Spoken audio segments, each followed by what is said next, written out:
Have anything we need to say? No. Keep the bullets in the berms. All right. Sounds reasonable. Fired up, Joel. You know what to do. All right, gather around, everyone. We're ready to begin. Fun adventure. All right, let's talk about what is likely to happen in the next couple days. I'd like to say you'll all be way different people, better shooters, better human beings. In fact, none of that's probably going to happen. What's going to actually happen is we're going to expose your habits to you. Everyone has ways you do things now. The way you hold the gun, the way you think about like target transitions, moving around, whatever, all that stuff. Over the next couple days, from bad cop, good cop, you're likely to get feedback for things you want to change. And that'll be like your direction for changing your habits going forward. But in the moment, you probably won't be able to make the changes. You'll just be aware of it and probably getting annoyed. We want you to be what, Ben, like a simmer level? We don't want you to boil over where you're doing like self-harm or we feel like you're a liability to the class. But if you're just a little bit frustrated that you're doing those things, that's where we want you to be. That you're like, dang it, I did that thing again. I don't want to do that thing again. I'm going to try to make a change to that habit. Yeah, that sounds good. That's a good goal. What we've got over the next couple days, I think we have 3 bays that we can use. This morning, we're going to cram everyone together into 1 bay, and we'll go through marksmanship fundamentals from the ground up, sort of. So we'll start with exercises to show you like what we're trying to do to control the recoil of the gun. We'll do some grip exercises. It's not going to be anything too wild, but it'll be 1 person on a target, shooting straight down range, doing marksmanship fundamentals for the morning. I think we'll use the high consumption part as far as your ammo will be this morning. Probably you'll use 400 or 500 rounds in the morning. I think that's right. To me. And the consumption will slow down after that. So after we get the fundamental stuff knocked out this morning, we'll start spreading the drills out to be more complex, more targets, and then we'll spread into other bays so that we'll be disconnected. It'll be probably 1 thing on 1 bay with me, 1 thing on Joel in the other bay, working on a different concept. And that'll be kind of the way it flows. For a couple days, we'll just build it bigger and bigger and more complex. Till tomorrow afternoon, you'll be, I think, just running short stages will be the idea. Yeah. Along what I was talking about earlier as far as making changes, the drills, at least today, are all going to really focus on 1 aspect of your shooting at a time. So like we're just worrying about your grip. In the moment, maybe you'll be able to make a change and make that a little bit better. Then we move on to the next thing. We're talking about moving the gun between multiple targets. The grip probably will go back to the way it was. That's okay. That's kind of part of the plan. That's what happens. Yes. So don't be frustrated about that. You can really only think about 1 thing at a time. Yeah. So notice the drills will be just focused on 1 part of your shooting as we go along. Mm-hmm. And as far as us, the feedback's going to come in 2 forms. So like Joel said, we want you to be the right amount of frustrated or a little bit frustrated. So if you're shooting like this on a target this morning, I'll just come by and be like, hey, go faster. It'll be like, whatever you're doing, you're just shooting in a way that you're comfortable. You're not going to get much out of it. Then when it starts to open up a little bit, then we want you to make a correction, typically without slowing down. So it'll be go faster or fix something. Like, you're not going to spend a lot of time just like, hey, good job, buddy. Good job. Like, you won't get a lot of that. Unfortunately. This might not be the class for you if that's what you're looking for. Positive reinforcement. Or an emotional support system. That's what Joel's here for. No. Yes. Should I talk about safety, I guess? I think so. First rule of gun safety is just have fun. That's what we're here for. No. So we'll just think of it as hot range, cold range. So if you need to handle your gun, holster, unholster, check your red dot, whatever, just use the side berms. While we're on the line, we say make ready. That's everyone on the line makes ready at the same time. And then when we unload, show clear, you get the command to unload. Everyone unload, just have awareness. Look up and down the line, make sure everyone's gun's unloaded before you go downrange to patch the targets. Yeah, and then as far as the rest, like common sense will be good. So if you're up on the line, you're shooting, and something's wrong. Oh, you need to go to your car to fix something. You can just unload and step away. It's not a huge deal.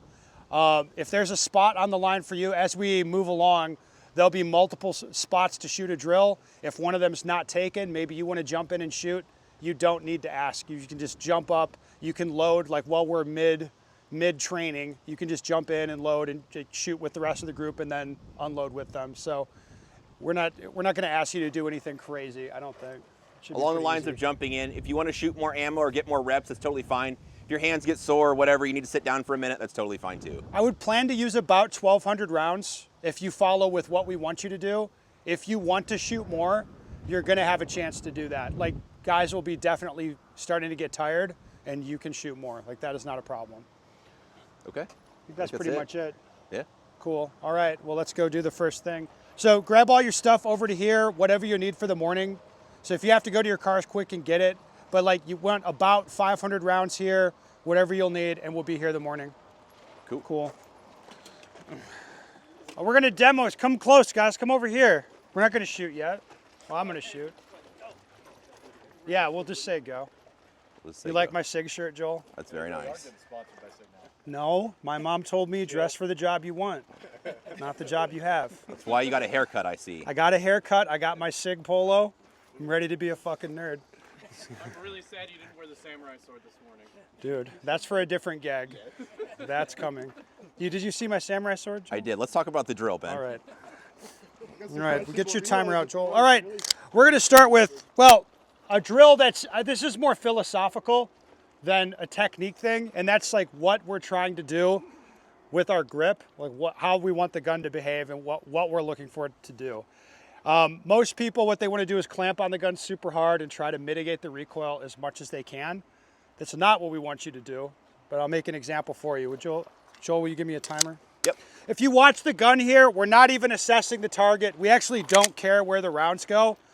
Again, we're just assessing how the gun returns. So what I'm gonna do, when I get a beep, I'll fire a round. So I'll start fingering the trigger guard, ready to go.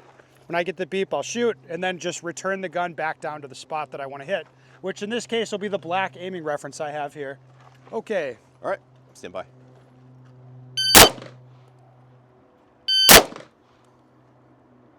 So notice there's no drama with this gun right now. It looks like it just returns, and then now it's changing. See the gun's going under his eye line and coming back up. Now he's like slowed down and getting his hits, watching his dot, see it return slowly. Back to proper. All right. So anyway, the idea here with the drill, again, we're not even assessing. We don't really care where the bullets go. They're gonna go right near the black tape, I think, but that's not what we're assessing. You saw the gun did different things in recoil, and that was just in response to what I was doing. When nothing was moving, all I was doing is looking through the sight at the black spot, like that's where I want the bullets to go, right at that spot. The gun would go off, and then what I kind of experienced was like the sight went away, and then it just came right back to my awareness. It was just like, boom, I see it flickered out, and then it's right back. I just see red floating right around that spot. That didn't require any effort from me. All I'm doing is staring at that spot, like that's where I want the bullets to go. It's the same as if you're driving your car, you'll look at a spot, oh, I want to go over there, and you're not conscious of like, oh, I'm gonna whip the wheel or anything like that. You just look where you want to go, and unconsciously this stuff happens.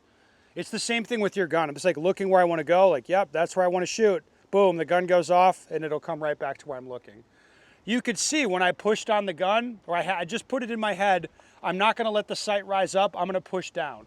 And you could see that. When the gun was slow to go up and then come back down, all I was doing was staring at the dot. Like that's it. It's like stare at it, boom, it goes up in recoil, I'm looking at it like, yep, there it is. Then it would slowly pull it back down to the black spot. The second variation, lots of people do for a variety of reasons. It's normally like you see the dot starting to lift, you're like, nope, don't want that to happen. I'm going to stop it from lifting. And that's pushing back in the gun. So people are nodding, they're like, yep, that is the thing I do. So we want you to like cause an effect. When you're looking there and you saw Ben shoot, I mean, he's just standing there looking like a middle-aged nerd with a bad haircut, and you see the gun just returning. Like you didn't see him like using his back or like trying to stop the gun from recoiling.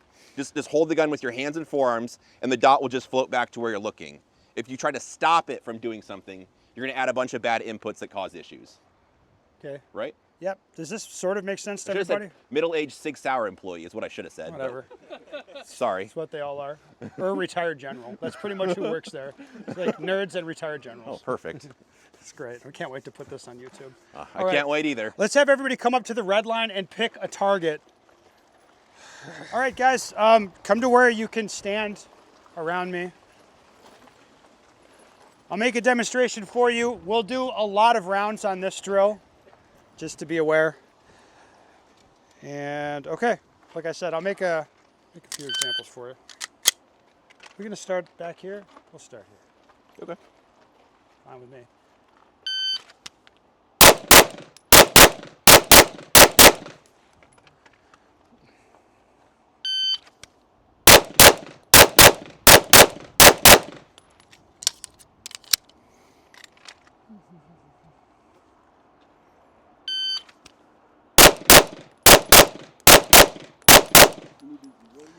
Okay, so as you can see here at the tone, drawing the pistol, connecting to it some way. Like I take all the time I need to grip it, index it on the small spot on the target, and then fire a pair about as fast as I can pull the trigger. All right. What we're doing here is, well, there's a number of things that we're testing and trying to work on, but it's that the two foundational skills that you have when you're shooting is grip and vision. So I need to grip the gun or hold on to it in a way where everything is going to be consistent and unchanging. That's why we're shooting 8 rounds, like 4 pairs, is it's from the first pair to the last pair. I don't want anything to change with my grip tension. Now, is that going to happen? It's not a trick question. Shout it out when you know, if you know the, no, it's not going to happen. I mean, we strive to make everything consistent, but people can't really do that. We can come close, but we can't really do that. Typically what happens as people are shooting, they tend to clamp down with their dominant hand, drive on the pistol, and their support hand tends to lose connection or just not be connected in the first place. And then again, their dominant hand takes over and drives the gun down. This is what we're trying to not have happen. To make the point a little bit differently, watch, I'll do another pair or another set of doubles here. Watch my posture. I'll try to mitigate the recoil as much as I can.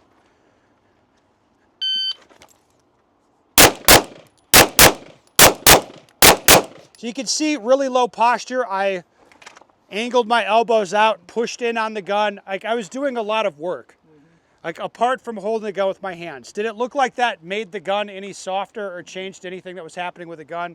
I agree. It doesn't really change that much. But what I would say is shooting that way makes everything else harder. Like if I'm going to be transitioning around, shooting multiple targets, or if I have to move, something like that, that's going to be a problem, what I was just doing.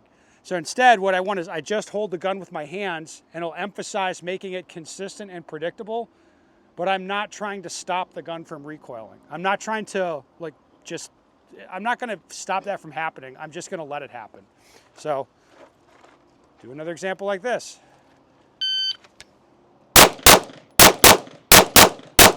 You can see I'm just holding the gun with my hands and my forearms, right? And it looks like the gun is a little bit jumpier, but not that much. And what I feel like is I'm not working that hard and it's very easy. Like the gun just comes right back to where I'm looking. Okay, does this make sense to everybody so far? So what we're gonna be doing, like I said, we'll shoot a lot of rounds on this up close, then we'll back up and do it more. And we're just trying to suss out changes with our grip, what we're doing there. Typically, again, your dominant hand takes over, and visually making sure that we focus on a spot instead of focusing on the sight. I'm sure you have We're talking about grip pressure now? Yeah, please do. Okay, let's talk about how you hold the handgun. As far as where your hands go, I think most people are on the same page. You know, like firing hand comes up high, you're hitting the bottom of the trigger guard, beaver tail, whatever. Support hand comes in, hits the bottom. Hands, you know, somewhat like this together. I think everybody's pretty much on the same page. The interesting part is the pressures and how hard you hold the gun. So with your firing hand, I just want you to hold onto the gun hard enough that it stays in my hand and it's not moving around, but it's not as hard as I can hold the gun. The reason for doing that is, like what you saw, if I started clamp down and try to stop the gun from recoiling, I'm gonna get sympathetic movement, whereas like when my trigger finger moves, other parts of my hand move, or sometimes you'll see people shoot and something like this will happen, where you see like the thumb move or the other part of their hand, some other part while they're trying to shoot the gun. With my support hand, I grip the gun much harder. I mean, almost as hard as I can. Really nothing bad happens. But what I really want to have happen is when the gun recoils, it all stays together. So the bad way would be was when the gun's recoiling and my support hand like comes off the gun, and there's some amount of separation where it's not touching the trigger guard, or maybe my hand's like coming forward, coming off the gun. Those would be things I don't want. So while you shoot, you're just holding the gun hard enough that everything stays together and it's all recoiling in one piece. It's not separating. Because like what Ben said, is if your support hand stops helping, your firing hand's going to do more work just to make up for what your support hand's not doing. Yep. There's another point to make here. good way of putting it. So a lot of you, I'm sure, experience where you tense up when you're close to the targets and you want to go fast. Like, has that been you? Yes, that's what people do. And like, my philosophy is, hey, just keep the same tension. When you're up close, it'll just kind of feel easier and things will be happening faster. But if you tense up, you'll actually be slower. At distance, though, the same thing happens. Like most people, when they judge the targets as difficult, they kind of loosen up what they're doing, and then the gun feels like it's recoiling more, and then that slows down their shooting. How many of you have experienced that, where you judge it as difficult and now you loosen up? Yeah, we want to not do either of those things. Like everything is consistent. It's the same as much as possible, whether I'm close or far away.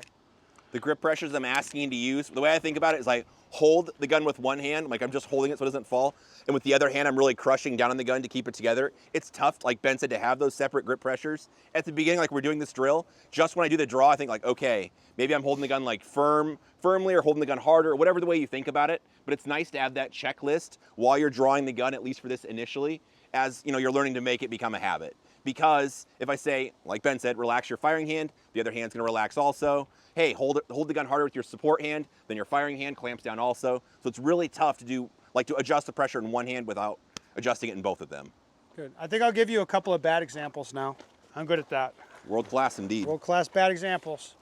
Not just in shooting. All right, so if you watch me, like again, I'll make a couple bad examples.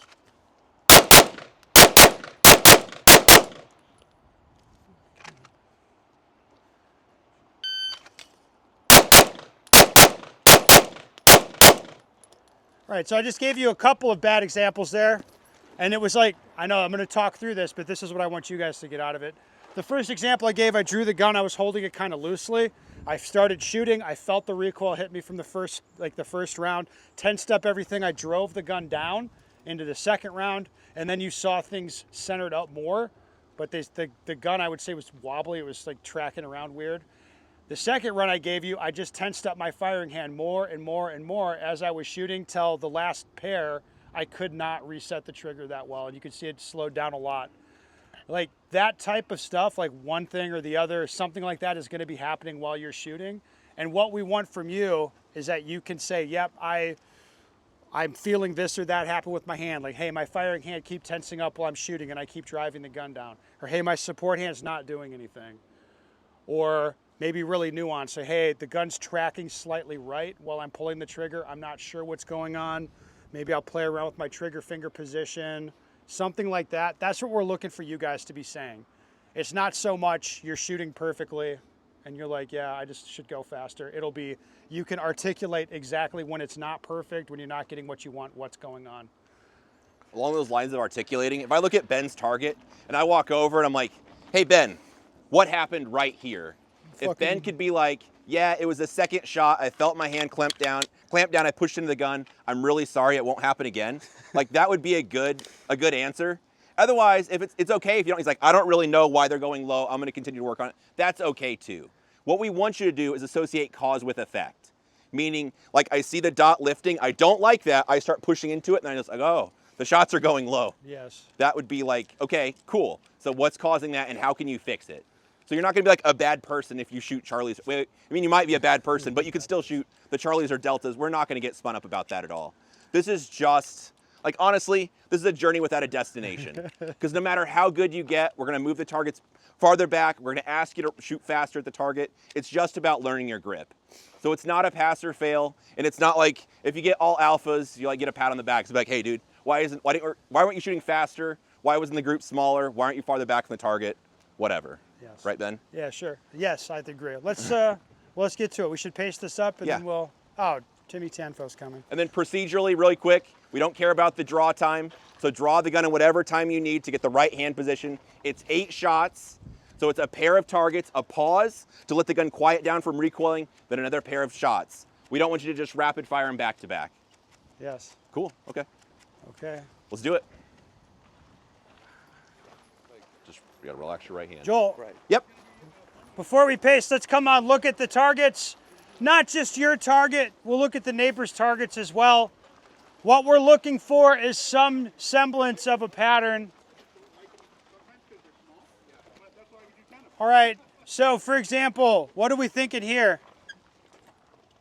Following the dot. Yeah, so notice the way that we're not assessing this, we're not looking at this like You got 8 Charlies. You got 12 Charlies, so try to have less Charlies. No one cares. That's not like, look at the position of these hits. Clearly there's something happening that's causing this. And that as we're gonna back up, it will get harder. This will just get worse, right? This will get wider and the tail of it will go longer, right? We're gonna back up and keep shooting aggressively. What we want is that you key in on this like, okay, something's happening here. Most likely, if they're tracking up and away, you're not looking at the black spot, you're looking at your sight, right? So what can we do to mitigate that? To look at the sight less. We want to be aware of the sight, but not stare at it. Anybody, what are some tools we could use to mitigate this? Dim the dot. We can dim the dot. Yes, we can turn the dot up depending on how you have it set up. Either one could be an issue, right? So play around with the brightness of the dot. We could occlude it, so cover the front of it, and that can help people clue them in, since if you stare at the sight, then you can't see the target if we've got it occluded.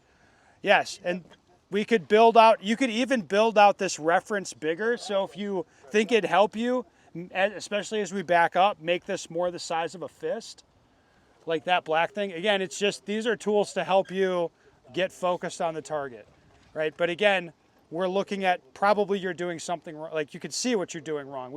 Now we want to try to make that thing better. Sometimes the targets get muddy and you'll have more than one thing happening. It's like here, the next target over. What do we see? Some hits high. So maybe that's staring at the dot, but then we see some hits, low and left. Like what else could be going on? Okay, maybe for some of them, you're staring at the dot, watching it go high.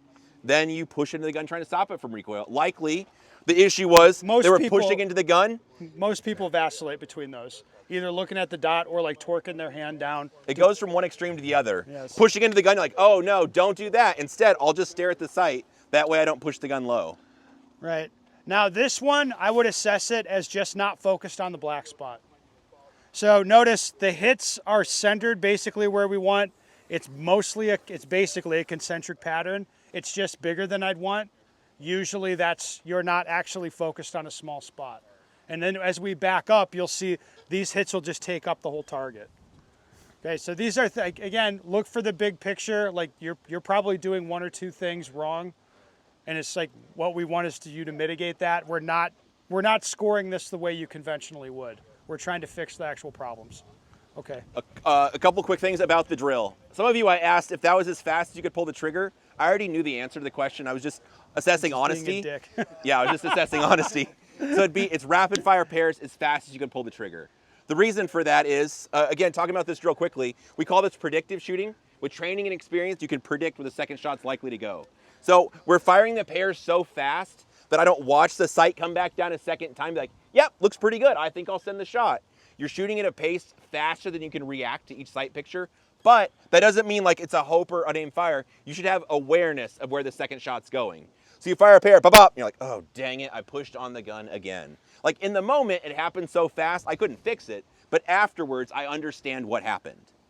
Lastly, the thing we see from a handful of people is draw the gun, like, you fire the first shot and the gun kicks like, oh, and then like I see a change, and then the gun behaves differently after that. That's likely just from your dry fire training, not gripping the gun properly at home like you would be when it has live ammo in it. Good. All right, let's reset this. We're going to back up to the blue line and keep going. Come on over here, guys. All right, let's talk about expectations a little bit. I'll make a little example for you.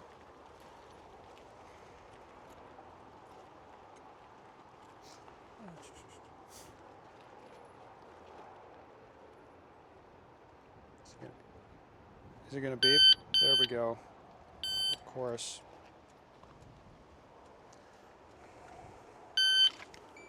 All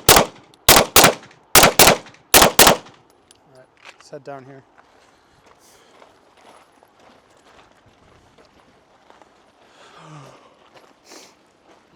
So, like what would like here for outcome, like it's very possible to shoot tighter than this, to shoot A's. But at more distance, guys don't like it. Now, we would call this predictive shooting, meaning at the pace I was shooting, do you believe the sight came down for the second round? Then I consciously made a choice to pull the trigger, and I'm like, yep, that'll go in the A zone. Did I do that? No, it's happening too fast. I'd already decided in my head, all right, I'm going to shoot a pair. Maybe like boom, boom, firing a pair. And all I'm doing is keeping my firing hand as quiet as I can. So I'm not torquing the gun around. And I'll recognize where the sight is. So I can tell you where they went. But they're going to go out of the gun like at a faster speed than I can be accountable for each one before it goes. Does that make sense to everybody? Now we would call this, again, predictive shooting. This is not necessarily the way that we shoot these targets. This would be a training tool. To shoot this aggressively on the target, even like irrespective of the distance, we're doing that for training. Does that make sense? The part that's a little trippy from back there where Ben was at, what do you suppose he saw with the sight? Do you think it just like left, like came up here and went back down?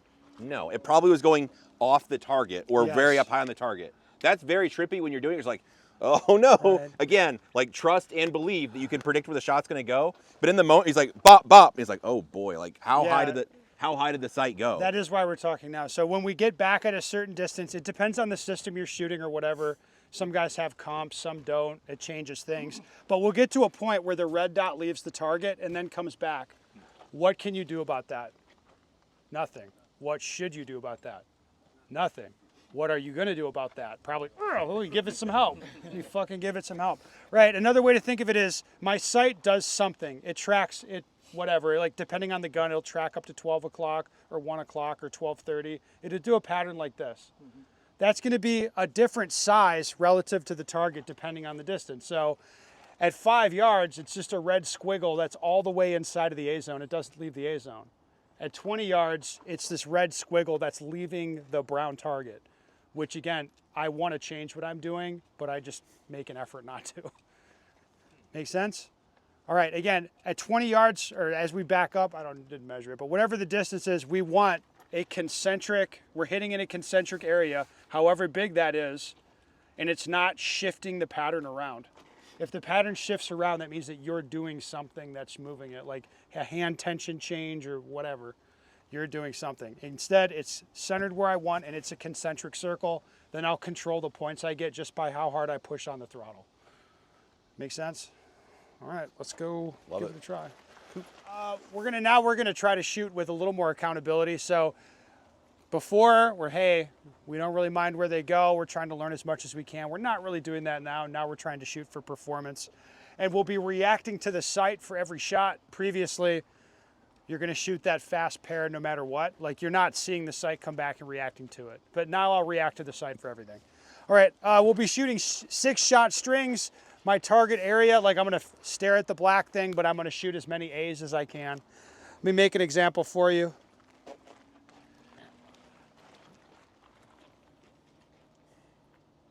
Oh, I have to turn this on, don't I? Every time. Oh no, the struggle's real. All right, so what do you think I'm reacting to here?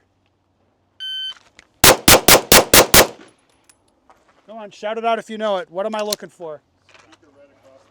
Yeah, exactly. So people have this idea in their head like, hey, when I shoot, the sight's gonna look perfect. So it'd be stopped and stable red dot. It looks like a red dot and I'll react to it that way. What kind of shots in practical shooting do we shoot at like that? Hard ones. Yeah, it'd be like not the normal thing. I would articulate it as like to 12 yards, maybe 15 yards, 10 yards for sure. I'm gonna shoot the sight, shoot just reacting to the color. And as soon as I see a streak, it's like, yep, now. And that's the way I'm engaging this thing. Let's back up a little bit. All right, I want you to watch where that first shot breaks. So I'll make a couple of examples for you here. I started reacting to red, but only after I sorted my grip out.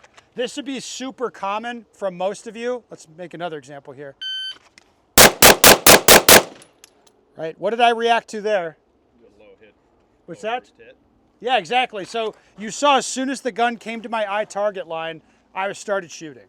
That means like for sure I'm not sitting there like sitting on the dot.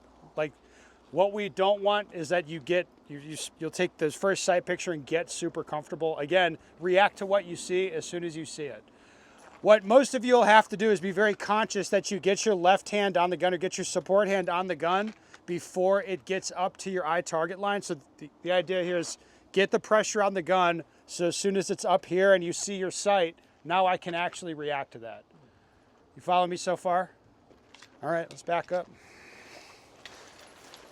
Now as we get back to here, the shooting's gonna be just a little bit slower. Make an example.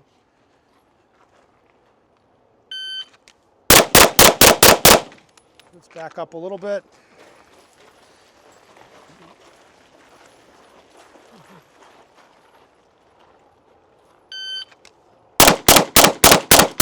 All right, now what do you think I'm seeing? As you see the gun reciprocating and recoil, what do you think I'm looking at? Yeah, so like the dot's coming back looking like a dot. I would articulate it as a bouncing ball. It's like this bop, bop, bop. It's just bouncing off that black spot. So even at none of these distances is it like stop, stable dot, looks like a dot, react to that and pull the trigger. Like most of the time we'll be looking for less when we're confirming that the rounds are gonna go where we want. Again, up close for everyone, it'll be just the color, either red or green, probably red. You see that streak of red near that black spot, react. Then as you back up, it gets more towards looking like a dot. Typically it'll be like a bouncing ball from back here. In all of these cases,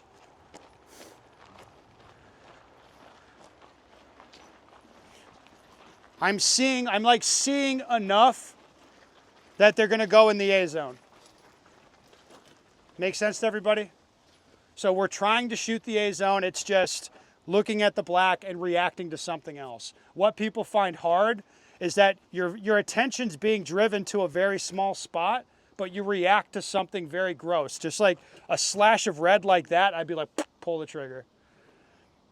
Anything to add here, Joel? I think that was good. Again, this is a bit of a different mind or a different thought process than our previous drill. The previous drill was predictive shootings with training experience. You could predict where the second shot was going to go. Now for every shot, Ben was reacting to something. Yes. Like either reacting to just the color, a stop, stable dot, whatever. So it's a different thought process.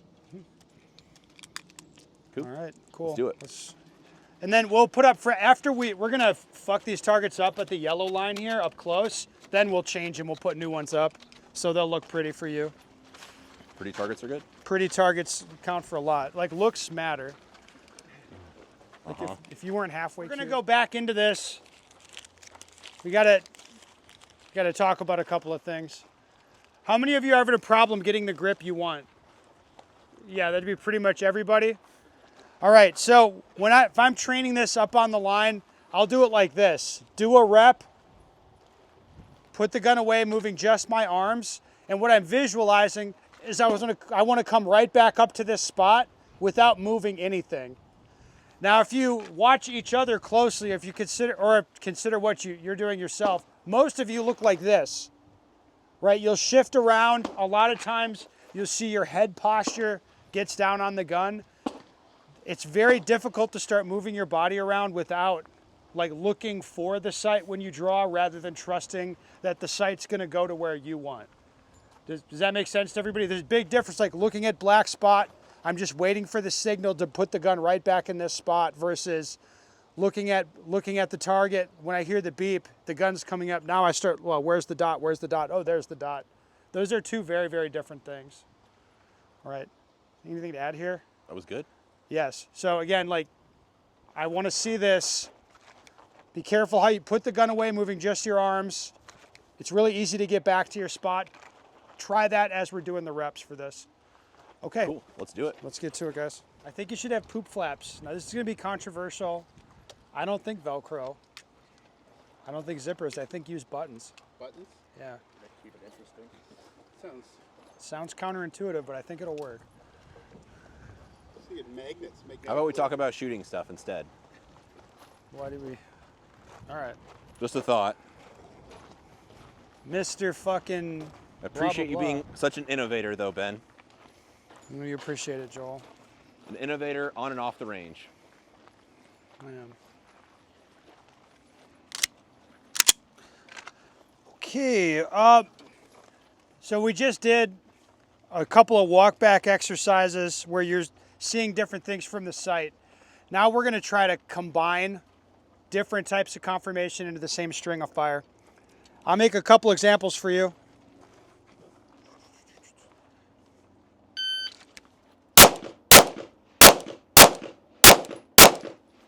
It's good, right? Oof. All right, so, I mean, watching that, you're like, yeah, that's not really what we're trying to do. Now I'm going to try to apply correct conformation. What's going to get me in the A zone at close range here? Grip. Fuck, come on. What do I see? Like, what am I looking for? Flash of red. Flash of red. Now, I could index hose. I could just draw the gun, index it, get no visual confirmation, and shoot. And it might work out for me, right? Does that seem like a viable strategy in a competition? If I'm, yeah, exactly. It's like it doesn't save really that much. If you're an Instagram instructor, it would be good for recording videos for Obviously, it'll be better for Instagram. the gram. Yeah. Get pictures of the target. All right. Yeah, just don't put Another the target in example the here. video. All right, so what I saw that time, look at spot, flash of red, look up at the top of the perf line, dot looks like a dot, press. Dot looks like a dot again, press. Look back down here, flash of red, pull the trigger twice. All right, I'll do it a couple more. Watch my gun as I do this. Don't pay too much attention to the targets, just watch the gun.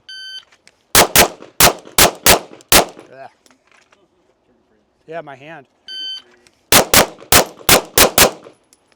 All right, so what you're seeing from the gun is as soon as it's on the eye target line, it's working. When it goes up to shoot the precise shots, it's like stops, goes off, stops again, goes off again. That's just me seeing the dot look like a dot. And then again, on the faster shooting, the gun doesn't even stop. As soon as it's on line with the target, I'm recognizing the color of the sight and pulling the trigger. All right, what we're looking to do is just combine this stuff into one string. So you can change between color confirmation and the more precise, just dot looks like a dot. This is a gear changing type of drill. So notice the first one he did where it's like dot press, the upper A zone, dot press, lower A zone, dot press. The reverse of that would also be wrong. If he draws it and he sees the color, he's like, Can I demo that, Joel? Please do. I'm very good at demoing this. And the thing is, the annoying part is you have a good enough index, you might pull it off. No, this works just well enough that people think this might be the way. It's not. Right, so I just shot red the whole time, and one of them slips out of this upper A zone because I'm just reacting to red, not like letting the dot stabilize into a dot. Cool. Yeah. All right, I think we'll paste this up and we'll get going. Excellent.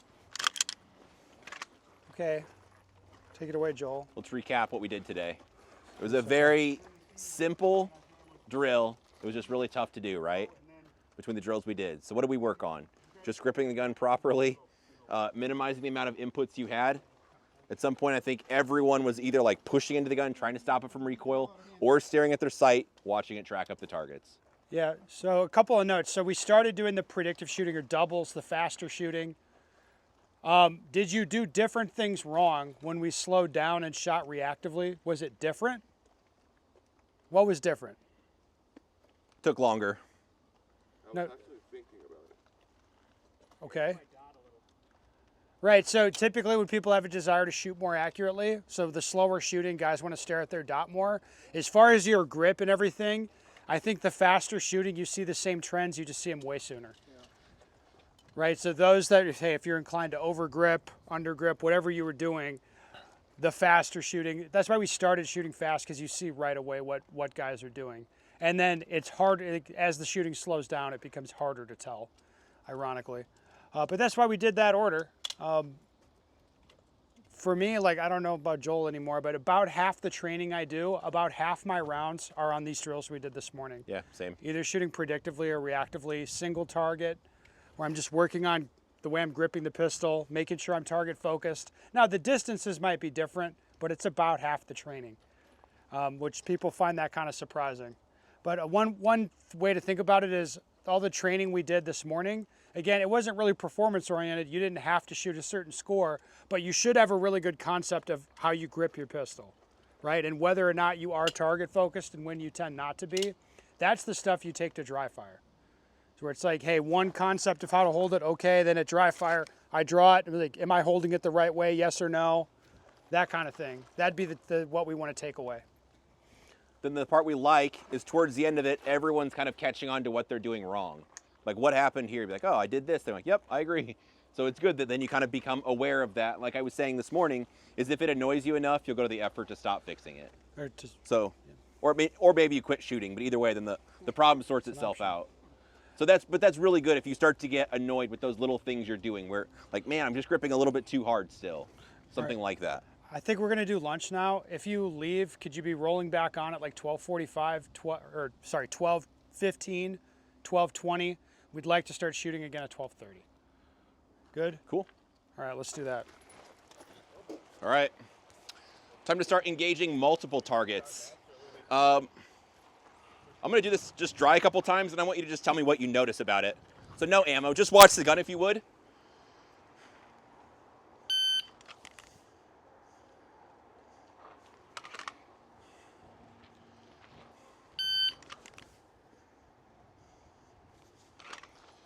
Doesn't look that cool, right? You should snap more. The Instagram Should guys snap tell more. you gotta snap. This is true. I'm gonna do the same thing with ammo. Just tell me what you notice about the way the gun tracks between the targets, because that's the part we'll be talking about.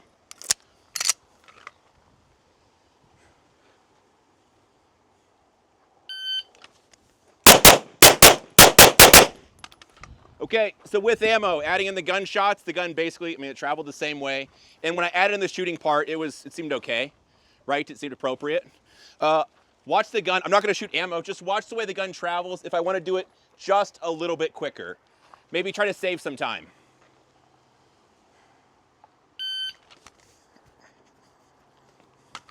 What do you notice about that? That's gonna be faster. Seems like when you stop, it's moving more. Correct. So in all of them, like sometimes I'll see the dot will go past the target, and then I'll have to bring it back. Or I shove the gun over and it stops wrong spot. Oh, okay. Then I have to make an adjustment.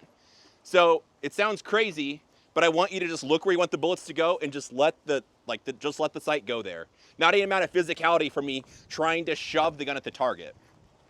Now I'm going to shoot it again. Tell me what you notice.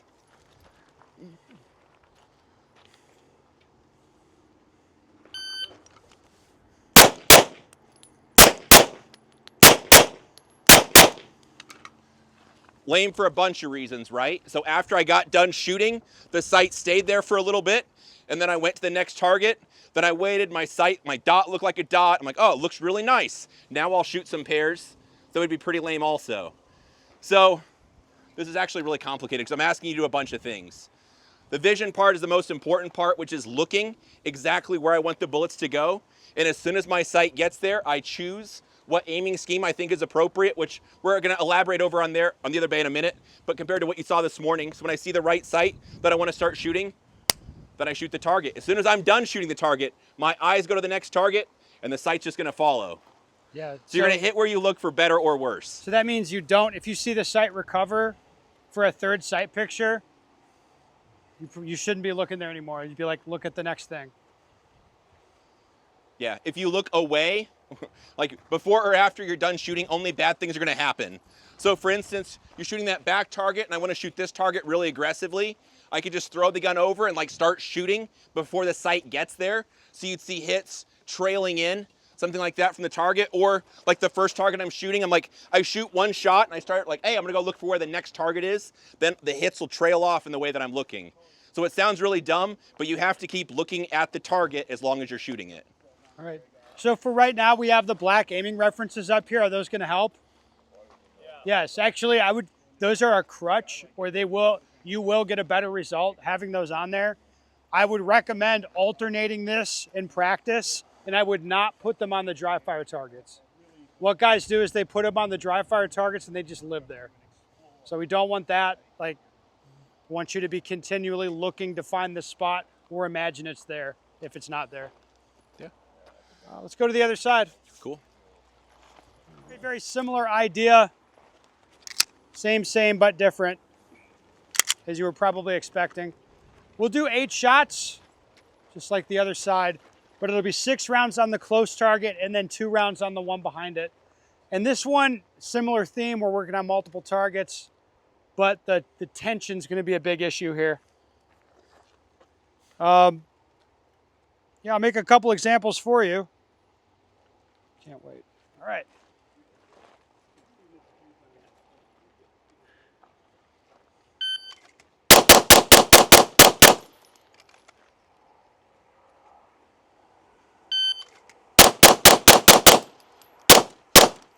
All right, so which of those did you like better?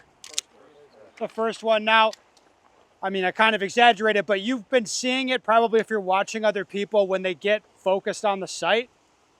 They have that posture change where like that. Okay, now they're staring at the sight. That tends to slow everything down that you're doing, of course, and make you less precise. Let me explain what's going on here. So we're going to draw and shoot 6 rounds on this.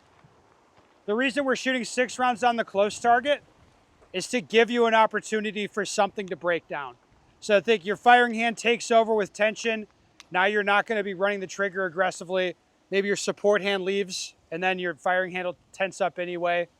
Maybe you'll start staring at the sight. Maybe you tense up your shoulders, whatever. We're shooting 6 rounds on this target just to give you an opportunity to do that.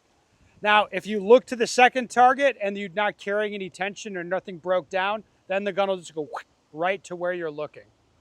Does that make sense to everyone? I'll give you a couple examples now. Excuse me.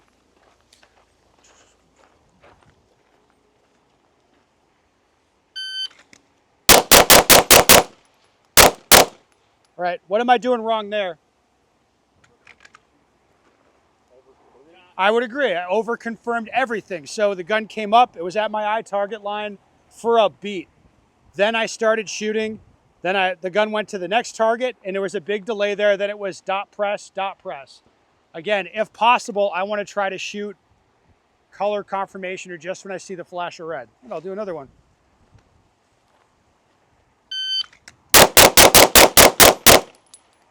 What'd I do there? What's that? You look to your next target before you're finished? Yeah, exactly. So if you were watching, it was like, nah, that timing didn't look quite right. I looked off the target at round 5. Round 6, I believe, did not hit either of the targets. You might look at these and think, hey, there's no way I could miss one of them. I'll find a way. If you're following the red thing, that's going to happen. Yep. And you're noticing it's a very subtle thing. Like when you see what's wrong, it's like a subtle head thing, a subtle thing with your hands, or you're just watching the gun sit in place for a fraction of a second longer than it ought to. All right, let's do it again.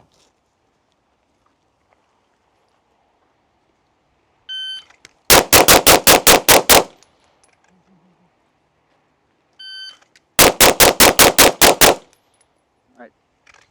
What was wrong with those? No, I'm just fucking with you. Those were okay training reps. I would take those. I'd be happy. I don't want to be right.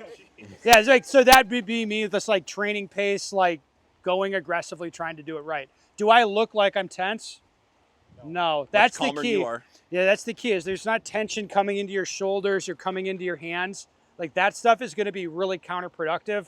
Again, the targets are up close in your face for this reason, to create that tension. And we don't want it. We just want to hold the gun with our hands, not stop bearing down on it or clamping on the gun. Dry repetitions will be really important on both sides.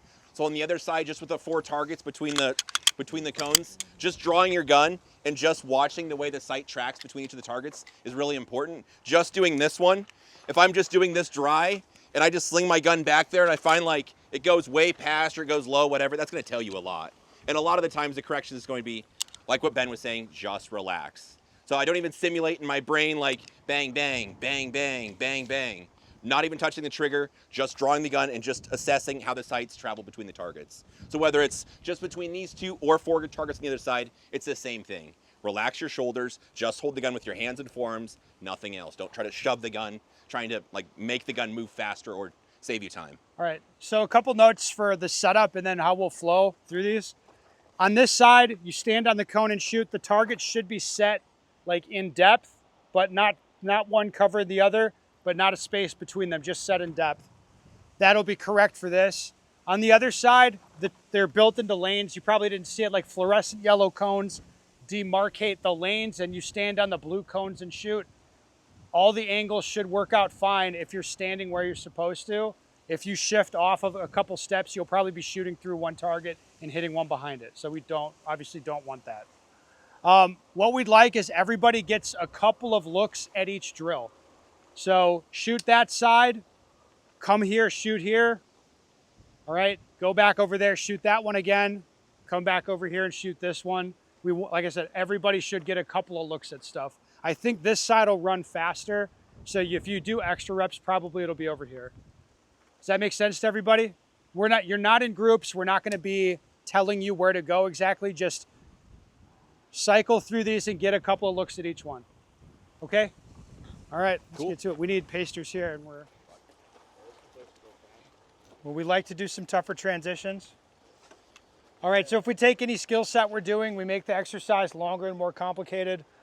All I expect is that your real habits are going to come out even more. So on this transition exercise, I think most of you, if your head was in the right place, you could shoot it pretty well, right? Now we're just going to make it way harder. So Joel will make a demo. Oh, okay. Whichever one makes him happy. Okay.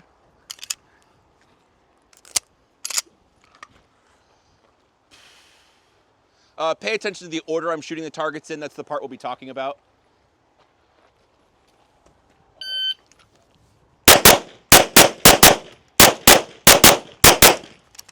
Okay, so what you saw was I shot the target with the black mark, a different target, then came back.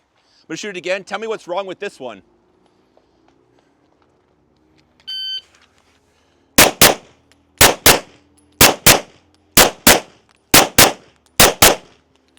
This was some of you guys earlier, right?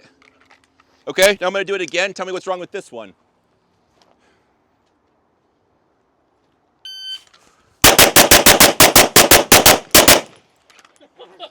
That's also some of you. That was fucking awesome. That did not look wrong. That looks so right. Well, I mean, it looks cool until you look at the... I actually was going to shoot the no-shoot for you, but you took care of it yourself. That was close. That was an overlay. The right number of hits are on the targets. Okay, so you saw a big difference. Got the no-y. No overlay. Okay, second one I did. This is some of you guys. Shut up, Siri. You saw like the sight came there. It looks nice and perfect. I shoot, comes back down, looks nice and perfect. Then I shoot, I go to the next target, wait till the dot gets there, it doesn't move. Then I shoot, like that's some of you. The last one is also some of you where it's just like no real care to what's going on. Just like you point the gun towards the targets, maybe your shoulders get tensed up. That's a thing that can happen when you want to go fast. That happens also. The trick here is a couple things. One, remembering the order. The order is not easy. So it's the target that's marked, then it's another target coming back to the target that's marked, a different target coming back to the target that's marked. So just remembering the order. Then it's also all the other things that you don't want to do.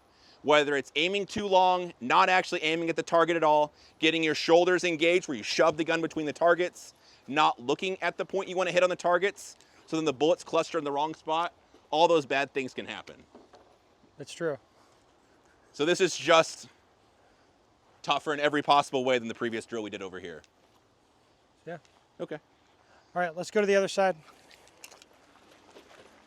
This is a very nice exercise for target transitions and for shot calling, so you'll know where rounds are going, but it eats up a little bit of ammo, which is kind of bad, and it's hard to understand, which is kind of bad also. So pay attention. What we're going to do here is shoot with a cadence, so that's a stipulated rhythm that you're going to shoot. This is not a good idea for a match, right?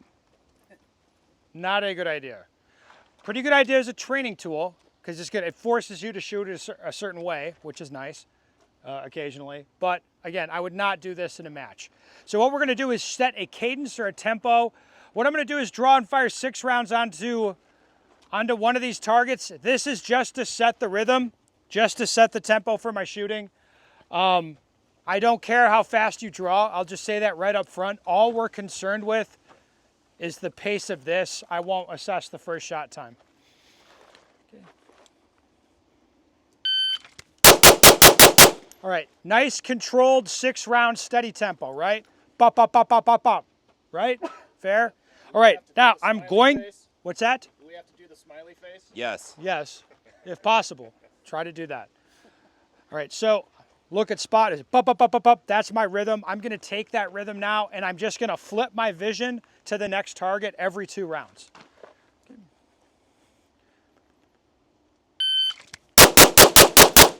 I'll make a few examples for you. What did I do wrong? No. No. Yeah, I was just following the rate. So going too fast is not an acceptable answer on this because I'm stipulating the speed. You have to go that speed, right? Let me make another example.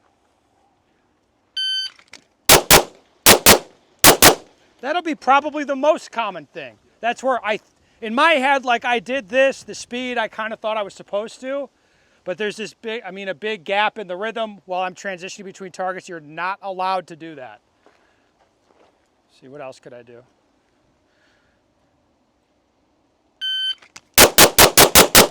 What happened there? Yeah, I shoved the gun. If you were watching my shoulders, just going to, and then I'm like throwing the gun at the last target. Okay, again, I want to just look at each spot. Spot, spot, spot. I just hold the rhythm. Now, did I look really relaxed in my upper body there? Yes. And that's you guys are like, whoa, holy shit. Like, that's going to be the takeaway. All right. The other thing I said, hey, this is like a shot calling thing as well. Now, you're going to be forced to shoot faster than you're comfortable, of course. And after you put some rounds into it, shoot 30, 40 rounds on this, you'll be like, oh, you'll know where they're going in a sense. You'll see a flash of red and already be looking to the next target, but you'll know, like, no, I know where those rounds went over here, right? You just get used to the pace you're going to work at. Now, if this is easy for you, just come on over here. If I wanted to make this harder, the thing I would do to make it harder would be to add space between the targets. Now, if I shoot the same rhythm, is this going to be harder? Oh, yeah. Absolutely. So you're going to see that shoulder tension come in. And just as a training tool, yeah, I would try it. Right? You could, by temptation, is I wanted to just throw the fucking gun at the last target because I felt slow. But I'm going to work to not do that. All right? What we have here, as you can see, this same exercise is set up. We have 4 copies of it. The spacing's a little different. If you want to adjust the spacing yourself, that's cool. If you want to put down aiming references for your run on it, that's cool. You can do that. Like, use the tools that you have, but what we're doing here is work with a cadence. So you got to pull the trigger at stipulated speed, try to get the target focus to where it needs to be, and you'll build a lot of awareness about what you're doing. Anything to add here, Mr. Joel? Like we had on the other side, there's so much power in your vision, honestly. Like, just where you look is where the bullet's gonna go. So the more specific you can be with where you're looking on the targets, the better it will be. Think about the target transition drill we were doing on the other side. Sometimes with a close target, I would catch some of you guys, you just throw the gun towards the target, and then you just kind of shoot at the shape or the color. Even though you're trying to go here at like maximum attack, like you look at those targets like, yeah, clearly Ben was looking at the very middle. So if you still find the center and not just shoot at the shape or the color of the target, you'll have a far better result. I was imagining Joel's donger the whole time. Perfect. I figured. I just projected onto the targets. Perfect. All right, should we get... Can't take you anywhere. No, you can't. Should we get to work? Let's do it. Yep. Okay. Try to look cool this time. I will try to look cool. Are you ready to start? It's a little colder today, which I don't like. I feel like Joel ordered that. I did. All right. This morning we've got, now instead of being on one bay, we'll be split across 3. We'll have one drill here, a different drill next door, and then a stage the bay after that. We'll be training simultaneously on all 3 things. So we'll just brief you all 3 things so you know what we're doing, and then we'll get to the training. All right. Sounds reasonable. Should I start, Joel? All right.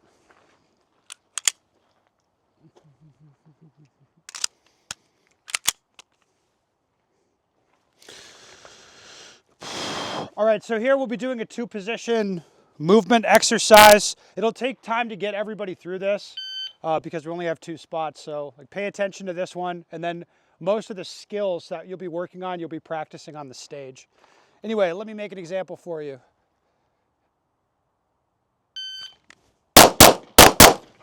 Oh, gee, that's not good.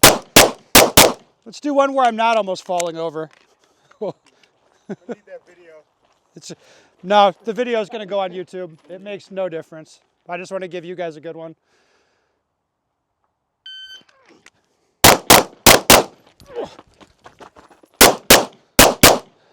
All right, so as you can see here, we're just going to shoot from 2 spots. We're going to start feet spread apart, knees bent in our start position like this. So would they start you like this in a match? It's not a trick. Maybe, maybe not. Probably not. This is not a conventional start position where you start like this. I want to make a point of doing it today though. So we want to start and stop every drill, feet spread apart, knees bent, just like so. I'm going to shoot the targets I have here. What type of confirmation do we think is appropriate to remind people of yesterday? Color. Yes. So this distance, these type of targets, just the flash of red in the center, shoot, and get moving. Now we have 3 cones down here. This is to help you out visually. So you notice how everything you're doing, you look at a target when you want to shoot it, like look at it and the gun goes there and you shoot it. Yes? When you're reloading, it's not really different. You look at the thing you're doing, the mag goes in the gun, then you look back at the targets and continue shooting. When you're moving, it's going to be the same. Like, I'm going to look at the targets I want to shoot, look at the next target, then the next thing I look at is the red cone. It's like, that's the place I want to go, look over there, run. The yellow cone is here. This is a good point where it's like, all right, from here, I'll start considering shooting this target. So if I'm running like this, I get to about here, then I'll shift my vision from cone to spot on the target. Grip comes together on the gun. I'm looking up at the target here. When should I start shooting? Yeah, exactly. So my sights will tell me, or I'll react to that and be like, yep, looks good. Now start shooting. Now that sounds really obvious to shoot when your sights tell you, but most people don't really do it that way. That's not how they do business. When they move around, they'll stop. Now they feel like, okay, I'm secure, like I'm in my position, and now I have permission to start shooting. Whereas for action shooting, we want to shoot at the earliest possible instant. So we'd be like, hey, as soon as the sights look good, pull the trigger, irrespective of what your body is telling you.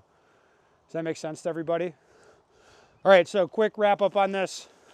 We're going to start feet spread apart, knees bent, like so. Shoot the 2 targets in front of you, look to where you're going, run. You get pretty close about the yellow clone, look up to the targets you're going to shoot, put the gun back on it, and then react to what you see, start shooting when the sights tell you. And when we stop, again, feet spread apart, knees bent, like each end of a movement. Does that make sense to everybody? Okay, let's go to the next one. Okay, another fun and exciting drill. I'm going to demo this a couple different ways and then we'll talk about it.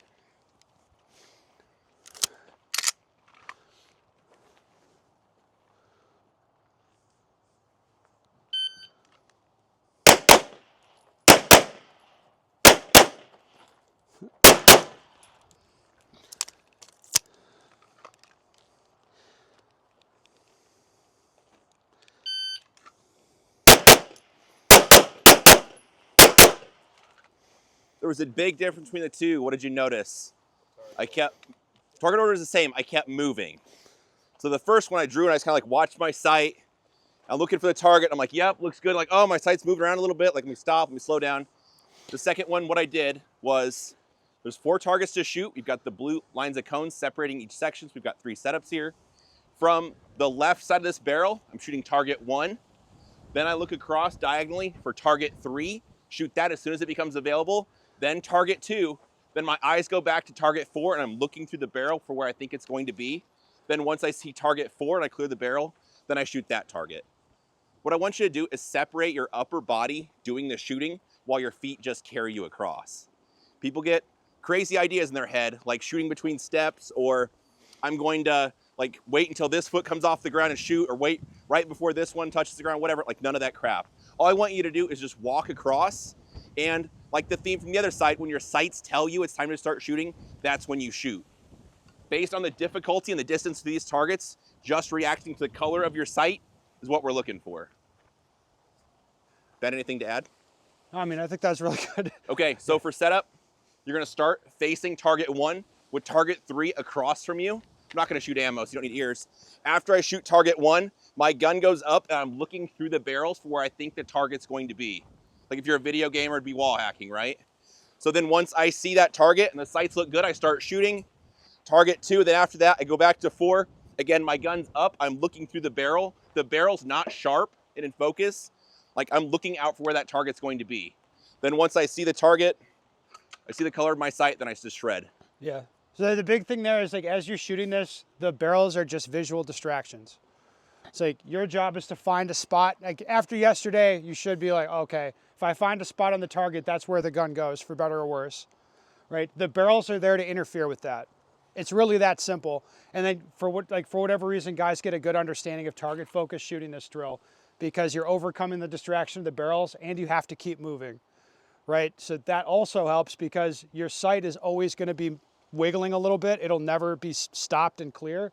So you'll just get over that shit. Just like, yep, I'm just going to shoot the color, and that'll get you the best results here. Along the lines of the barrels being annoying, try not to crowd the barrels, because at this point where you're shooting like this, then you have to bring the gun in and back out when you clear the barrel, so stay back. That way you can just keep the gun at full extension. You're just shooting targets while you walk through. Again, the big theme, separating your upper body, just holds the gun, does the shooting, and your feet just carry you across. Cool.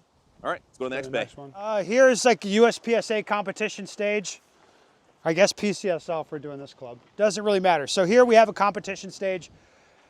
What I want is that everybody goes through it dry a lot. Probably the most effective training you'll do today is here on the stage, dry without ammo. That'll be what you get the most out of, just because you can do it a lot of reps. As soon as people are doing this dry, oh boy, we're gonna have to fix this.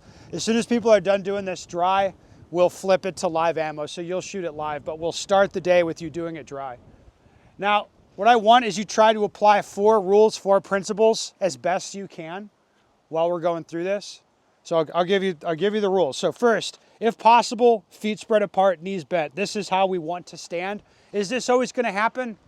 No, it's not. But it's what you strive to do. You guys know, those of you that go to matches, you'll see guys like shooting like that, leaning around walls. That happens, but it's not like the goal to be shooting with a foot in the air. My goal is to be standing like this so I can aggressively move when I want to. Right, so this should feel like home, feet spread apart, knees bent. A lot of people's tendency is to stand like this, and in this case, like if I want to get moving, like, oh, I want to go over there, I'll just naturally coil up, kick my foot out, and then take off, and we would judge all that time as wasted.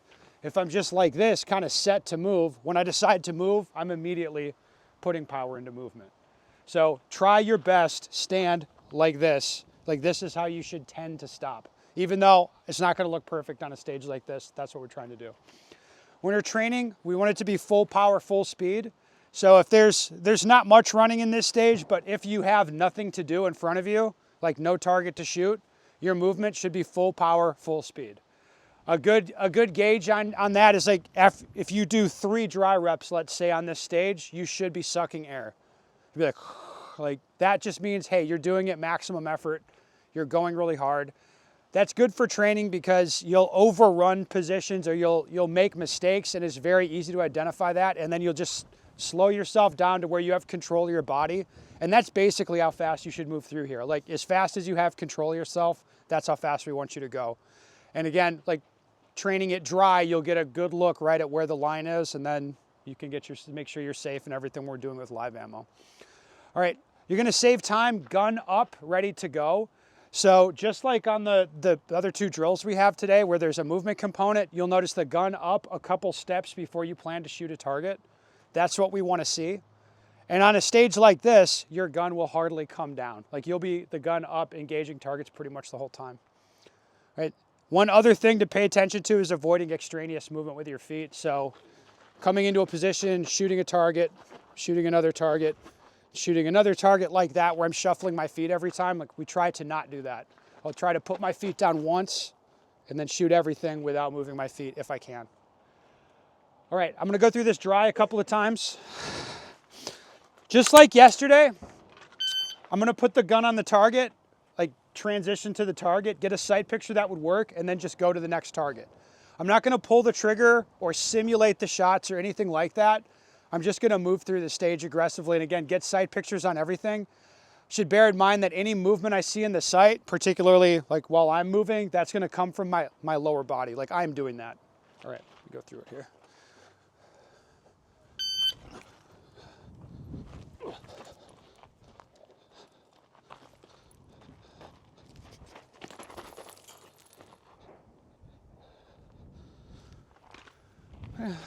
Go through it again. Any critiques for me? We want you to like coach each other. Anything? Is there a way you can get that one from going to that, stepping on there and shooting that one over there? Or no? Can I shoot this from here? Yeah. Yes, I can. I'm not going to do that, but I could do that. All right, so if there's nothing you would change, what's the instructions? Go faster. Go faster. Simple. You guys get it.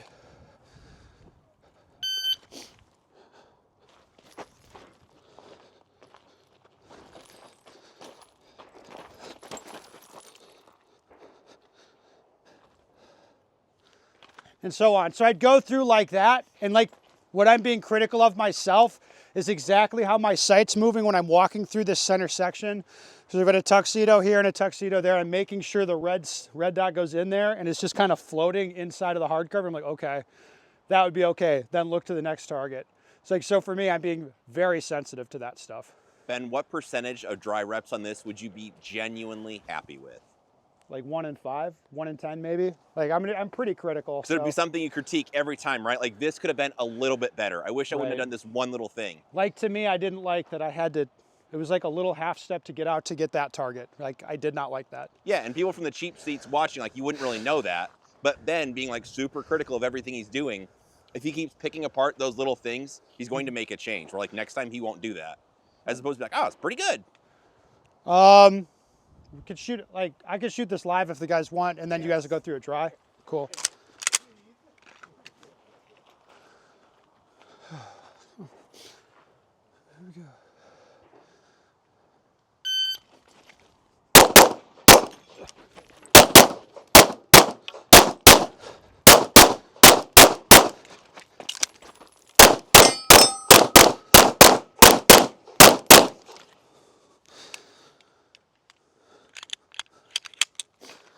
All right, so quick question there. Was the shooting like really fast? No, none of it was. I'm just like walking through there, continually shooting. It was not fast. It was just what we'd call controlled. Like it was accurate and controlled, not really fast. My advice would be try to shoot like that. Just do that for a match as opposed to try to butt fuck people on every stage, and like you will get a good result, if that makes sense. Makes perfect sense. Thank you, Ben. All right. Very All right, colorful. so what we're gonna do for the training, I think we should get everybody to one of the two bays, one of the two drill bays. When you're finished with that, come here and do 2, 3, 4 dry reps until you get your sucking air. Then go to the drill bay you didn't do and shoot that. Then come back here. After I've seen everybody on the 2 position movement thing, then we'll open this up for live ammo. Is that fair? Yep. All right, so make sure you cycle through that quickly. Cool. All right, Let's do it. are we happy? Yeah. Great work. All right. Recap some of the verbal abuse you guys have been getting on this bay. So common issues have been stopping along the way. So while you're shooting, like the sight gets a little bit squirrely, you don't like something stopping, or like maybe you start at full speed, like slow down a lot in the middle and then try to speed up to get to the end. That's the common thing, like heads are nodding, yes. The other problem, if you like walk too slow, like, hey, just go faster. A multitude of bad things happen, right? Most commonly not picking spots on the target, just shooting at the outline or the shape or the color of the target, or getting your shoulders involved. So you start throwing the gun between the targets.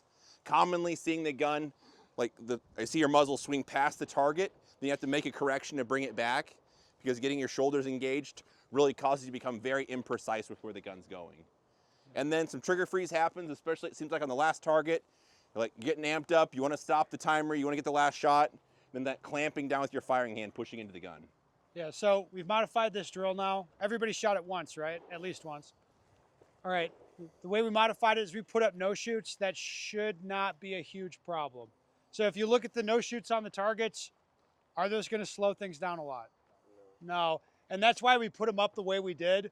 It's kind of like to get you acclimated to shooting really aggressive color confirmation, even though there'll be some white in the sight picture. I'll do a demo quick. Oh, baby.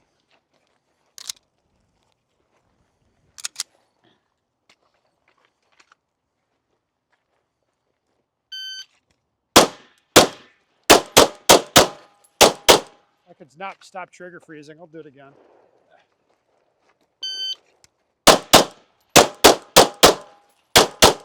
How much is that no-shoot slowing me down? It's almost like it's not really there. And that's kind of the point. Well, like, so your next rotation through here, there'll be no-shoots up that, again, they should not be a big issue. All right, what we're seeing on the other side, it's a multitude of things.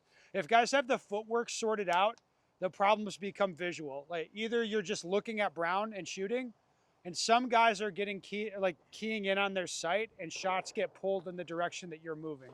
So let me talk you through that. Let's say I'm going this way. I'm going to stop and shoot this way.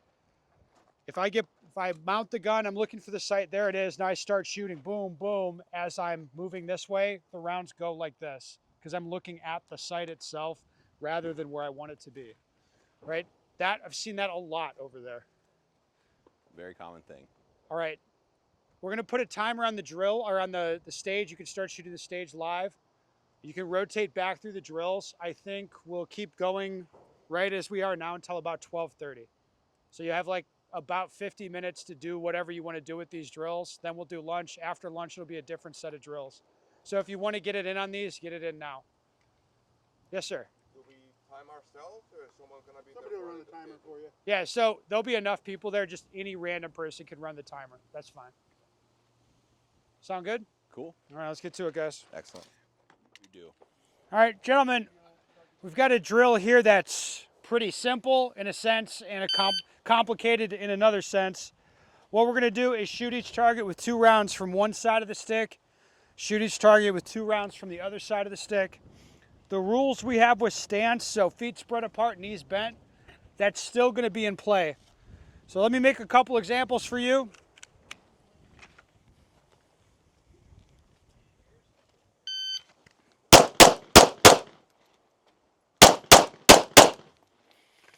It's one way to do it.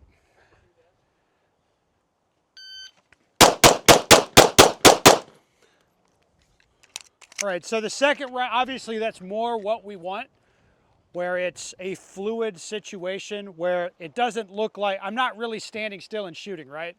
But I'm also, you wouldn't look at them and be like, oh, it's shooting on the move. It's this, we're just taking one step, really, and you're shooting while your shoulders are a little bit in motion. What I find is this is a very good way to practice the skills that matter for the drill we were just doing over here. So if you're to remind you, this morning we were doing a 2-position thing, right? Shooting in one spot, then shooting in another. For the faster guys, where did you save time? It's not a complicated question. What's that? Hitting the third target on the move. Yeah, so you're shooting the third target you shot as you walked into position. Now, it wasn't really like heel to toe roll step shooting on the move like that. It was just as you were stepping into position, you're like, yep, now start shooting. Yes, I agree. This where you save time was on, I like leaving and coming in, being able to shoot. So that's what we're trying to isolate here and work on. This is just an easy way to work on it. See here, this is the same exercise. The targets are a little bit further, and now I'll be moving forward and backward. Is this going to change anything? Not that much. Now, the one thing that might change is the confirmation. Up close, obviously red, smash the target, just color confirmation. What about this? So now just shout it out. A little more dot press. So you're going to be like shooting dot confirmation instead of color. Yeah, closer to. Okay, closer to. You don't want to get pinned down. Well, it'll be, I would recommend pick one or the other. Just decide what you're looking for. And yes, it's going to be, I will shoot like the dot like a bouncing ball at this distance, just to make sure that the rounds are going in the center. All right.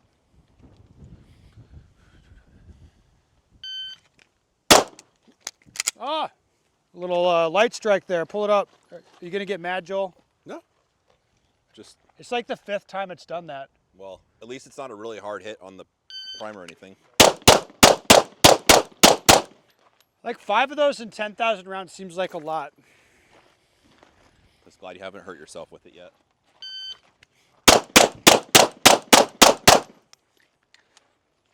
Over here.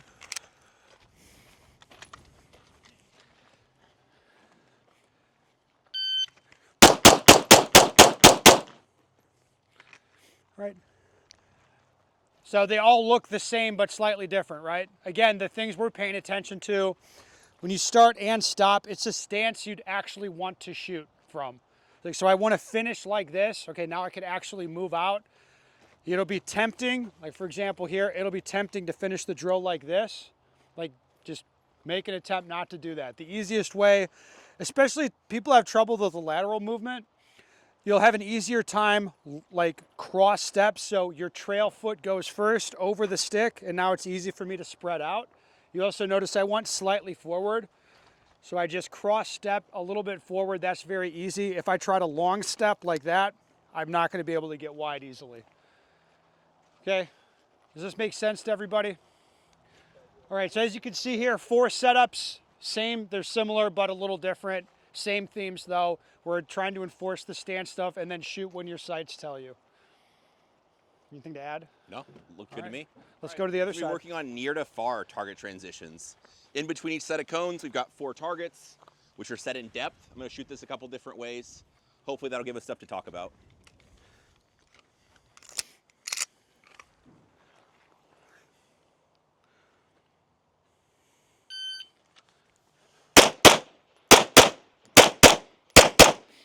You don't have to all clap together.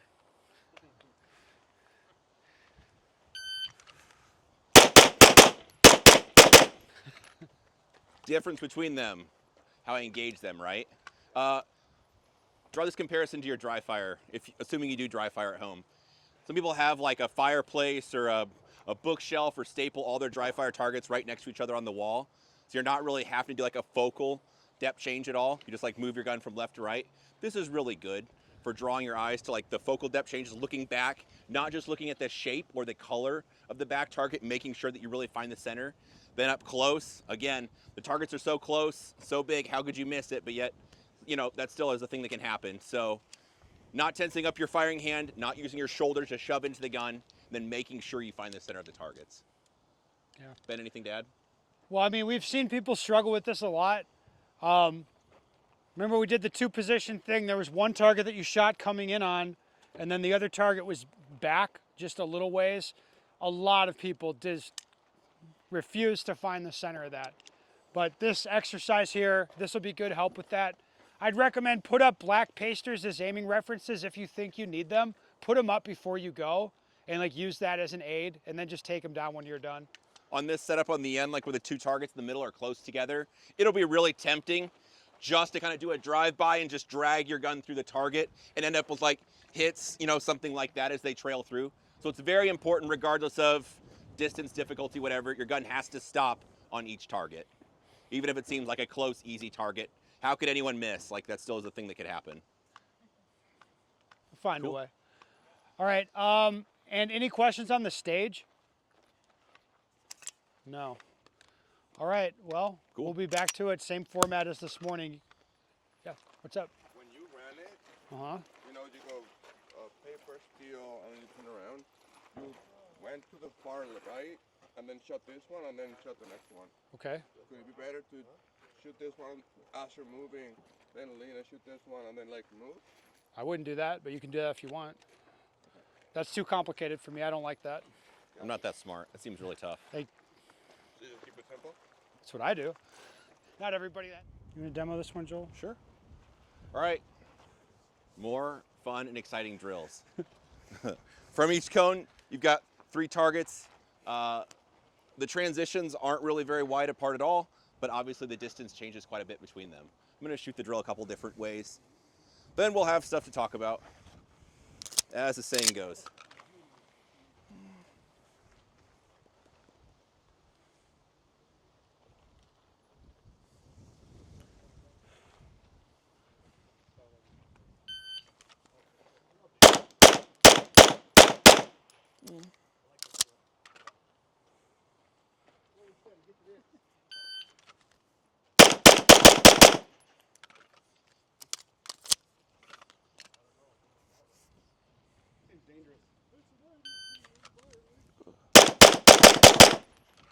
Like a bunch of different ways you can address each target. Maybe based on your training and experience, you've decided like on the back target, seeing dot and then like press the trigger, the dot comes back, you see it a second time is a good idea. Maybe if you're a heavy hitter like our friend Tanfo Timmy, you see the color of the dot and that's that rapid fire pair like we did yesterday, that doubles drill.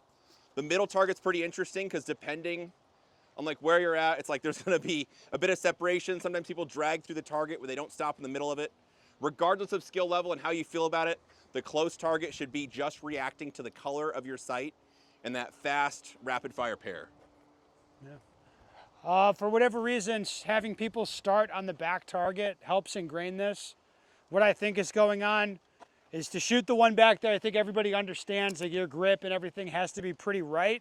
So you draw the gun, get your grip put together, center the sight, pull the trigger, the sight will come back, pull the trigger again. And from then, you'll kind of feel set.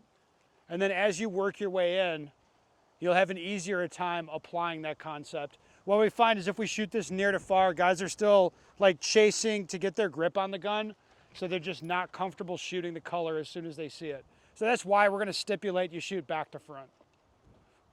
Cool. I think that's pretty much it. That's it. So we've got 4 setups here, and then Yeah, I'm gonna go to the stage bay. So I'll be running the timer there, or whatever, you can run the timer, but I'll be giving you feedback as you go through the stage. I want everybody to go through there in the next hour. So I get a look at everyone doing it. Cool. All right, good, let's get to it. Let's do it. What do you got? What's that? Flying. What type of ammo is this? That's him. Fucking cool looking. That's Timmy's brass monkey stuff. The Really? Is that what you're talking about? No, the Scorpio boxes. That just looks cool. Oh, I thought it was drugs or something. I like drugs. Me too. Probably was that too. All right, let's recap the last 2 days. As promised, if you're paying attention, your habits have been revealed to you, right? And in the moment, you could maybe make, yeah, lots of heads nodding. In the moment, you could maybe make the change when you thought about something else. It went back to the way it was. You're like, dang it, that's not what I meant to do. That's okay. The whole point of the last couple of days was teaching you how to practice and how to make a change to those habits. It'd be really fun to come out here every day and shoot 1,000 rounds or whatever, but for most people, that's probably not realistic. So how do you actually make a change to those habits? It's dry fire training. Plot twist. Notice that all the drills we did had a dry fire component. Yeah, how much dry fire did you guys do the last 2 days, like all up? Yeah, More than the previous 2 days. Perfect. perfect. Yeah, the dry fire, you notice it was effective. If you did it the right way, like say we're doing a target transition thing, you really aggressively come out and index on each target, you see what you're doing. If you're doing it aggressively. Yeah. Yeah. So to make a change to your habits, I would suggest, like on the way home or when you get home or now, make a list of the things you want to change and then just work on those things one at a time. So for example, you don't like the way you grip the pistol, you could do dry fire training at home, just from the draw, just to the grip, or just drawing the gun and assessing the hand placement you have on the gun. Is it the right pressures you want? If you work, like if dry fire training, maybe 3, 4, 5 days a week, depending on how enthusiastic you are about it, for anywhere from 15 to 30 minutes, you'll very quickly make changes to your habits. Now, whether those are good or bad changes to your habits, that kind of remains to be seen. So then you bounce back and forth between your dry fire training, come to the range, shoot some ammo. What I would suggest, like all these drills we did, it'd be ridiculous if you set up every single drill in one practice session. You wouldn't really get anything accomplished. So when you come to the range, I'd suggest, for most people, I think it's around 200 to 500 rounds, something like that. Set up 2 drills, shoot half your ammunition on each drill, come away with some observations. Something got better, something got worse. Yes, I'm on the right path. I'm gonna keep what I'm doing, that kind of thing. Then take it back to dry fire and work on that again. Yeah, so you notice like the drills that we did, I would say observation was kind of the key. We had you shoot the drills really aggressively and we're not sitting there like, oh, like this is bad or whatever, or this is what your classification would be. That wasn't the focus. It wasn't the outcome. It was how did you get there? What's the process?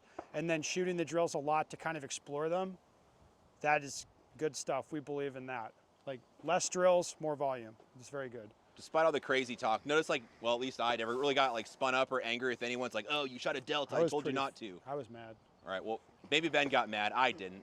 The whole point was like, yeah, but why did you do that? Like, oh, I did this thing. Like I did not intend to do, I'm really sorry. Well, maybe you're not apologetic, but whatever. But the whole point of that was like, yesterday for a lot of people, it was a mystery. And today you have more context to why that thing is happening. That goes a long ways towards improvement.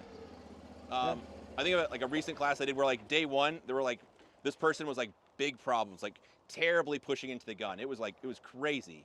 Then the end of day 2, he's like, dang it, I'm still pushing into the gun. And I look at him like, yeah, this is nowhere near what it was. Yeah. But he was like still really sensitive. He was big time annoyed he was doing it.